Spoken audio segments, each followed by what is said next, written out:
Um desenvolvimento interessante aconteceu. O ministro das Relações Exteriores do Irã, Abbas Araghchi, teve de fato consultas diplomáticas com seus colegas da Turquia, do Reino Unido, da França, do Catar, da Arábia Saudita, do Egito e do Paquistão. Agora, nesse momento, ele também manteve essas conversas depois dos ataques que o Irã realizou contra Israel. O que isso mostra sobre a política externa do Irã? Porque todas essas nações, ou a maioria delas, são aliadas dos Estados Unidos. E mesmo assim, se recusaram a dar os Estados Unidos na guerra.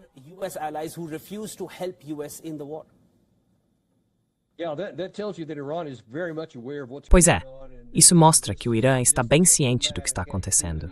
E essa atividade diplomática, para ser sincero, faz tanto parte do esforço de guerra deles, quanto lançar mísseis ou qualquer outra ação no Estreito de Hormuz.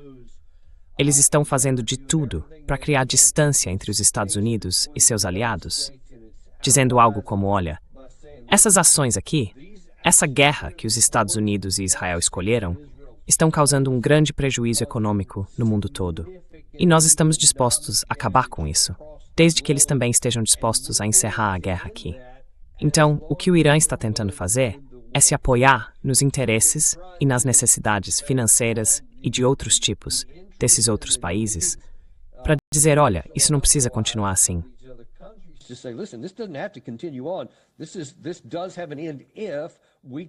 Isso pode ter um fim, sim, se a gente também conseguir algo com isso. E esse algo é o fim da guerra. A ideia é pressionar nossos aliados para que eles façam pressão de volta em Washington. Essa é a tentativa. Vamos ver se vai funcionar.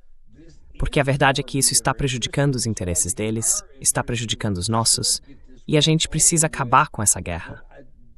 Mas para isso acontecer, vai ser preciso reconhecer que fracassamos e que essa estratégia não deu certo. E isso é uma coisa difícil de engolir para qualquer um na Casa Branca. Mas é algo que precisa acontecer. Caso contrário, a situação só vai piorar.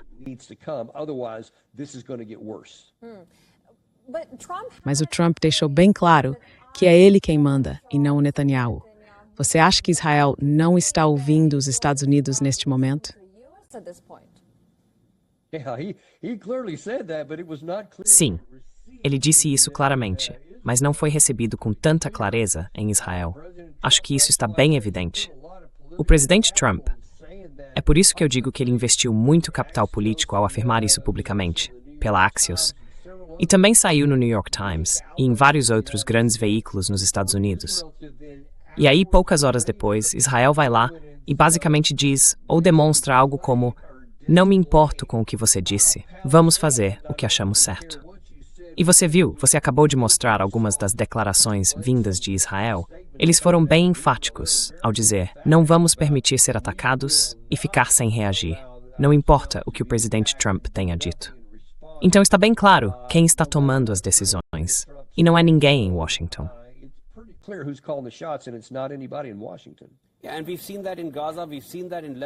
A gente viu isso em Gaza, viu no Líbano e agora está vendo acontecer diretamente entre Israel e o Irã. E tudo isso acontece mais ou menos uma hora depois de o Trump ter feito aquelas declarações a Israel. E mesmo assim os ataques continuam. Mas eu queria chamar a atenção, senhor, para um ponto. Tudo o que o Irã disse até agora, seja quando falou sobre o Estreito de Hormuz, sobre o que pretendia fazer lá, sobre atacar bases americanas na Ásia Ocidental, atingir centros de tecnologia ou bancos de dados na região, e agora dizendo que vai atacar Israel. Tudo o que eles disseram, eles fizeram. Nesse momento, o senhor acha que é hora de aceitar que o Estreito de Hormuz nunca mais vai voltar a ser como era antes, como o próprio Irã também afirma?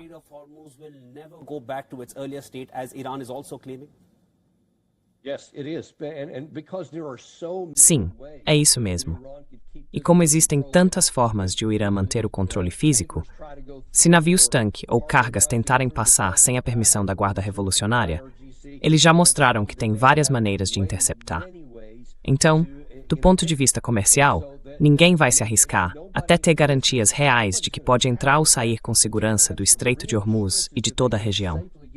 Os Estados Unidos e Israel tentaram, por 40 dias, retomar esse controle militarmente, e ficou claro que não conseguimos. Por isso, seria até irracional o Irã devolver esse controle, a menos que receba algo realmente muito, muito significativo em troca.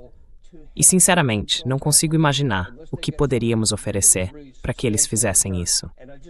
Acho que eles entendem que esse controle físico dá ao país uma influência enorme na região e provavelmente é o seu principal fator de dissuasão. Então, não acredito que eles vão abrir mão disso.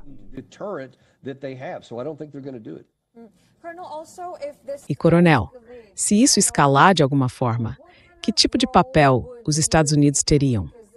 Porque eles têm uma armada na Ásia Ocidental, têm um bloqueio naval por lá. Que papel os Estados Unidos estariam desempenhando? E qual poderia ser o próximo passo deles?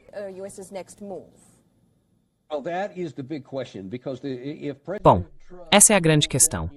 Porque se o presidente Trump disse a Netanyahu para não atacar hoje à noite, e ele atacou mesmo assim, então é quase certo que na segunda-feira a gente vai ver uma resposta do Irã. Então a pergunta é, o que acontece agora? O presidente Trump disse a Israel para não fazer isso, porque os Estados Unidos não estão apoiando essa ação. Mas agora que virou uma troca de ataques entre Irã e Israel, será que os Estados Unidos vão ficar de fora? A gente tem bastante poder militar na região, muito mesmo. Mas será que vamos usar, se o lado israelense foi quem provocou o ataque com as ações contra o Hezbollah e depois com a resposta contra o Irã? Ou será que o presidente Trump vai dizer, eu avisei para não fazer, vocês fizeram mesmo assim, agora se virem? Isso ainda não dá para saber. Como eu disse, historicamente ele provavelmente vai acabar se envolvendo, mesmo que isso vá contra os interesses nacionais dos Estados Unidos, porque não vai funcionar, não vai resolver o problema. Mas será que o presidente Trump vai seguir por esse caminho mesmo assim? A gente simplesmente não sabe.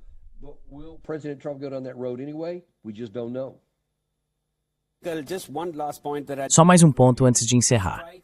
Greves no Kuwait, greves no Bahrein, em Israel também, e ataques no Estreito de Hormuz. Tudo isso aconteceu na última semana. Quem é que está mais desesperado por um acordo aqui?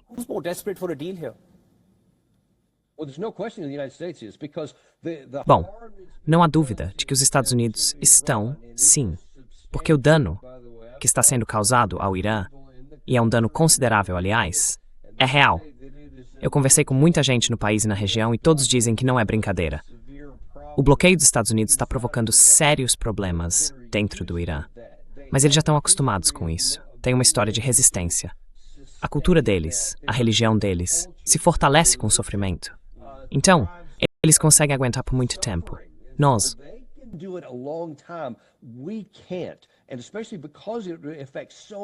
e principalmente porque isso afeta tantos outros países, nossos aliados ao redor do mundo, que não tem nada a ver com essa guerra e não querem que ela continue, eles acabam sendo prejudicados por isso. Eu acho que quanto mais tempo isso durar, maior vai ser a pressão externa sobre Washington para encerrar o conflito, e não só por parte do Irã. Então, com certeza, a pressão sobre nós é bem maior do que sobre o lado iraniano. E isso inclui até a nossa própria economia, porque o preço da gasolina, do diesel, de tudo, da comida, de tudo mesmo, está subindo. E ainda tem o querosene de aviação, os fertilizantes, tudo isso. A gente precisa muito mais que isso acabe do que o Irã precisa.